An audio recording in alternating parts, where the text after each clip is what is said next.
దేవుని నామమునకు మహిమ కలుగునుగాక. ఈ ఉదయకాలము మీకందరికిని వందనాలు తెలియజేస్తున్నాను. ఈ దినము మిమ్ములను బలపరచు దేవుని మాట.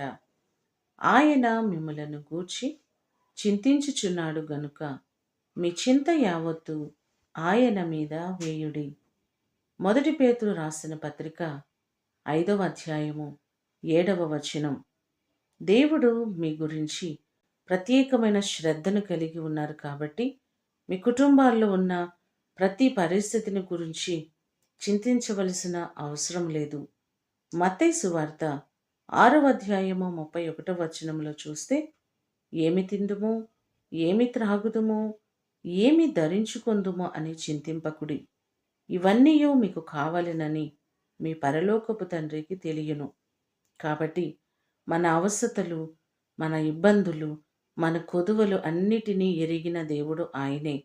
ఆయన మన గురించి ఆలోచన కలిగి ఉన్నారు కాబట్టి మన చింత, మన బాధ, మన ఇబ్బంది సమస్తము ఆయన మీద భారము వేసినట్లయితే, నీ భారము యెహోవా మీద మోపుము, ఆయనే నిన్ను ఆదుకునునని చెప్పినట్లుగా మీ భారములు, మీ ఇబ్బందులు, మీ చింత సమస్తమును దేవునికి అప్పగించినట్లయితే ఆయన తప్పకుండా మీకు సహాయము చేసే దేవుడు, మీ కుటుంబాలను దీవించేవారు.